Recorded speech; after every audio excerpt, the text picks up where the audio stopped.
नमस्कार दोस्तों, स्वागत है आप सभी का हमारे YouTube चैनल देव जी के ट्रिक्स में। तो दोस्तों हम यहाँ पर हिंदी का जो टॉपिक है संज्ञा को पढ़ेंगे, क्योंकि संज्ञा के बिना कोई भी टॉपिक जो होता है अधूरा होता है। संज्ञा से ही सभी लगभग क्वेश्चन आपके बनते हैं, इस कारण से हम लोग संज्ञा को पढ़ लेते हैं। काफ़ी अच्छे क्वेश्चन आपको मिलेंगे और इसके पहले जितने भी क्लासें आपकी दी गई हैं वो आपको प्लेलिस्ट में मिल जाएंगी, उनको आप देख सकते हैं। ठीक है, और रात 8:30 बजे हिंदी का फुल टेस्ट लिया जाता है, तो रात 8:30 बजे हिंदी का फुल टेस्ट भी आप दे सकते हैं। चलिए स्टार्ट करते हैं। यहाँ पर संज्ञा के भेद, तो देखिए यहाँ पर संज्ञा के जो भेद आपके हैं कौन कौन से, तो यहाँ पर व्यक्तिवाचक संज्ञा, जातिवाचक और आपका भाववाचक। याद रखिएगा कि मुख्य रूप से कुछ ऐसे आपके व्याकरणकर्ता हैं जो संज्ञा को 3 ही भेद बताते हैं, वो 5 भेद नहीं बताते हैं। वो कहते हैं कि जो आपका द्रव्यवाचक संज्ञा है और आपकी समूहवाचक संज्ञा है, इसे जातिवाचक संज्ञा के अंतर्गत ही रख देते हैं। ठीक है, ये दोनों आपकी हैं, इनको क्या करते हैं, इन दोनों को ये जातिवाचक संज्ञा में रख देते हैं। ठीक है, तो इस प्रकार से आपकी 3 हो जाती हैं। वैसे आपकी होती कितनी हैं, आपकी 5 होती हैं, जो आपको यहाँ पर दिख रहा है। ठीक है ना। अब यहाँ पर हम लोग कह सकते हैं संज्ञा को यहाँ पर डीपली पढ़ेंगे। बहुत ही छोटा वीडियो होगा लेकिन दमदार आपका होने वाला है, कोई दिक्कत आपको नहीं होगी, नोट्स बनाते चलिएगा। कह रहा है संज्ञा शब्द का शाब्दिक अर्थ क्या होता है, नाम होता है। परिभाषा की अगर बात करें तो किसी व्यक्ति, वस्तु, स्थान, भाव, गुण एवं अवस्था के नाम को संज्ञा कहते हैं। अर्थात किसी के लिए प्रयुक्त होने वाला शब्द उसके लिए संज्ञा का कार्य करता है, ये इसकी परिभाषा होती है। अगला पॉइंट आपका है संज्ञा एक क्या होती है, विकारी शब्द है। संज्ञा क्या है, विकारी शब्द है। कैसे, जैसे हमने बताया लड़का बोला लड़का, और लड़का को क्या कर दिया, लड़की, अर्थात कह सकते हैं विकार कर दिया ना। तो याद रखिए संज्ञा क्या है, एक विकारी शब्द है, अर्थात इसमें लिंग, वचन एवं कारक के आधार पर परिवर्तन किया जा सकता है। संज्ञा के भेद की बात करते हैं तो संज्ञा के भेद को लेकर व्याकरणकर्ता अर्थात व्याकरण के ज्ञाता एक मत नहीं है, किंतु अधिकांश व्याकरण संज्ञा के 5 भेद मानते हैं। जो संज्ञा के 3 भेद मानते हैं वो द्रव्यवाचक, समूहवाचक को जातिवाचक संज्ञा के अंतर्गत रखते हैं, जो कि अभी हमने आपके स्ट्रक्चर में बता दिया है। अगले पॉइंट में संज्ञा के 5 भेद हैं, कौन कौन से हैं तो आपने देख लिया है। अब हम लोग यहाँ पर देखते हैं व्यक्तिवाचक संज्ञा क्या होती है।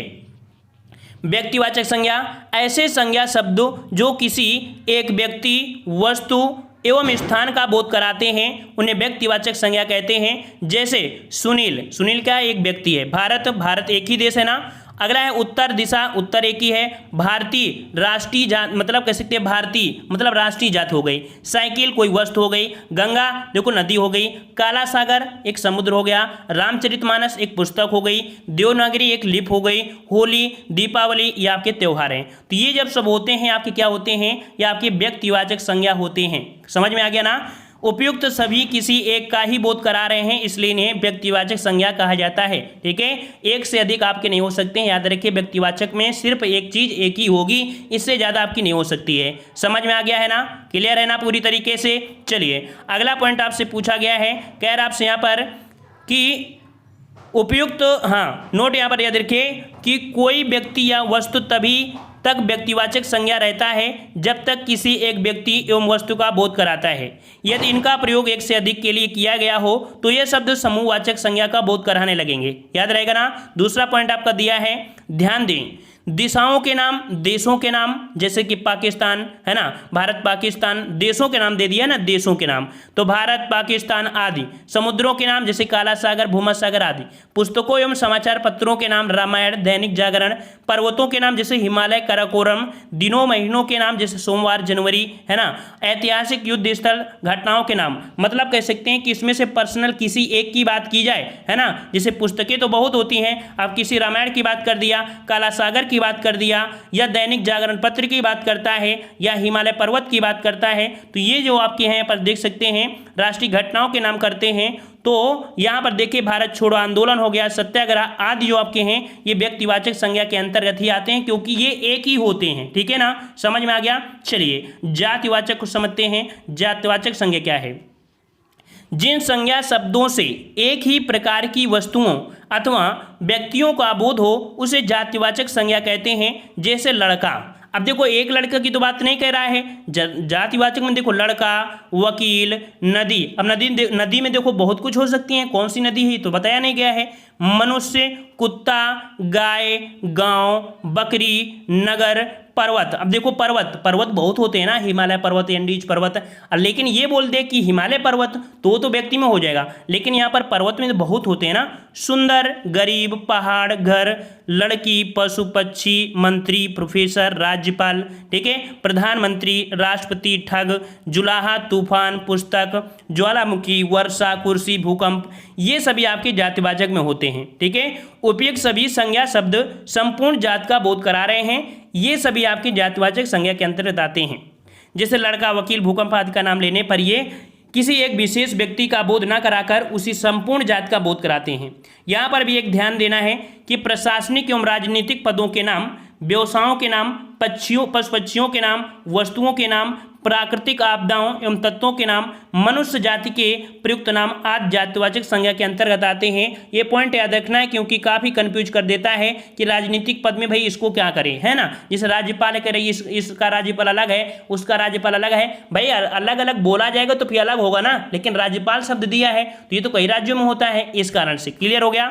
चलिए अगला प्रश्न है भाववाचक संज्ञा।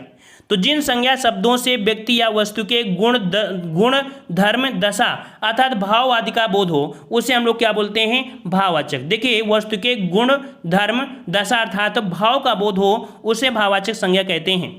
भाववाचक संज्ञाओं का निर्माण जातिवाचक संज्ञा, सर्वनाम, क्रिया विशेषण एवं अव्यय में प्रत्यय जोड़कर किया जाता है। याद रखिएगा कि कोई भी अगर जातिवाचक संज्ञा है या सर्वनाम है या क्रिया है या विशेषण है एवं अव्यय में अगर कोई प्रत्यय जोड़ दिया जाए तो ये कह सकते हैं कि आपके भाववाचक संज्ञा बन जाती है। जैसे यहाँ पर दिया है बुढ़ापा, है ना, जैसे बूढ़ा था पा जोड़ दिया बुढ़ापा हो गया, मोटा था पा जोड़ दिया मोटापा हो गया, बचपन, मिठास, लंबाई, क्रोध, शौर्य, चौड़ाई, गर्मी, ठंडी, धार्मिक, धैर्य, निजत्व, ममत्व, है ना, ममता जो आपका है, बंधुत्व, समीप, है ना, ऐसे शब्द आपको जैसे आपके हैं ये आपके भाव को दर्शाते हैं। जैसे मनुष्यता है, मित्रता है, ये आपके क्या दर्शाते हैं, भाव को दर्शाते हैं। समझ गए होंगे अच्छी तरीके से। अगला है समूहवाचक या समुदायवाचक संज्ञा। जिन संज्ञा शब्दों से व्यक्ति एवं वस्तु के समूह या समुदाय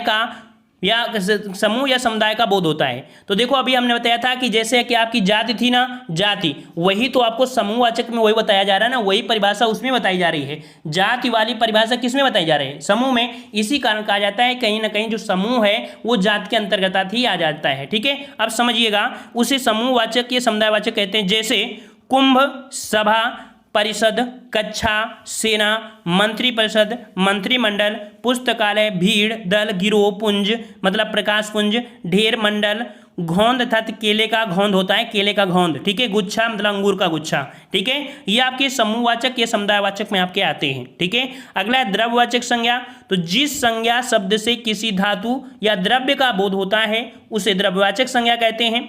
सामान्यतः द्रव्यवाचक संज्ञाओं के अंतर्गत मापतौल की वस्तुएं ही आती हैं, जैसे सोना, चांदी, लोहा, पीतल, तेल, पानी, दूध, गेहूं, चावल, कोयला, जो घी, तेजा, पेट्रोल आदि जो आपके हैं द्रव्यवाचक में आते हैं।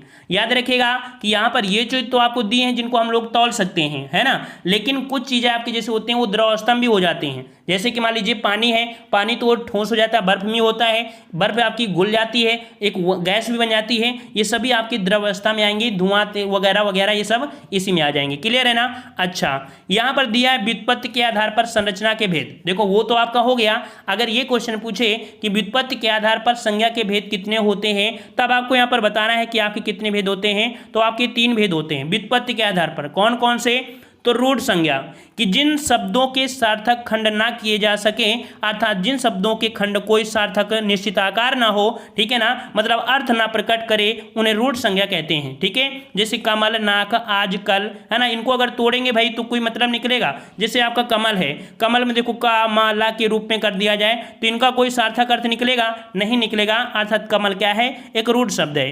अगला है यौगिक। तो ऐसे शब्द जो 2 सार्थक खंडों से बने हो, ऐसे शब्द जिनके सार्थक खंड किए जाएं या निश्चित अर्थ प्रकट करें, इन्हें हम लोग यौगिक संज्ञा कहते हैं। जैसे विद्यालय, पुस्तकालय, हिमालय, घुड़सवार। देखो विद्या धनालय, विद्या धनालय, विद्या आलय मतलब घर होता है, तो विद्या का जो घर होता है उसे हम लोग विद्यालय बोलते हैं ना, तो दो भागों में तोड़ दिया है, दो भागों में तोड़ सकते हैं, ये आपकी यौगिक हो गए।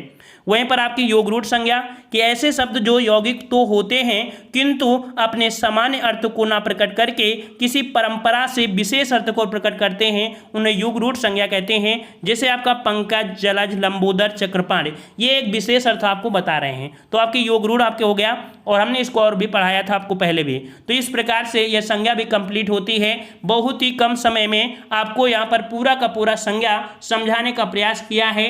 इसका जो आपका लिंग वचन कारक जो आपको हैं ये आपको अगले पार्ट में मिलेंगे, वहां पर आपको पढ़ना पड़ेगा लिंग क्या होते हैं, वचन क्या है, कारक क्या है, सबको अलग अलग पढ़ना है। पसंद आया है ना? कम समय में ज़्यादा से ज़्यादा तैयारी और धुआंधार तैयारी, साथ में आपको ऑब्जेक्टिव टेस्ट पेपर भी मिलते हैं।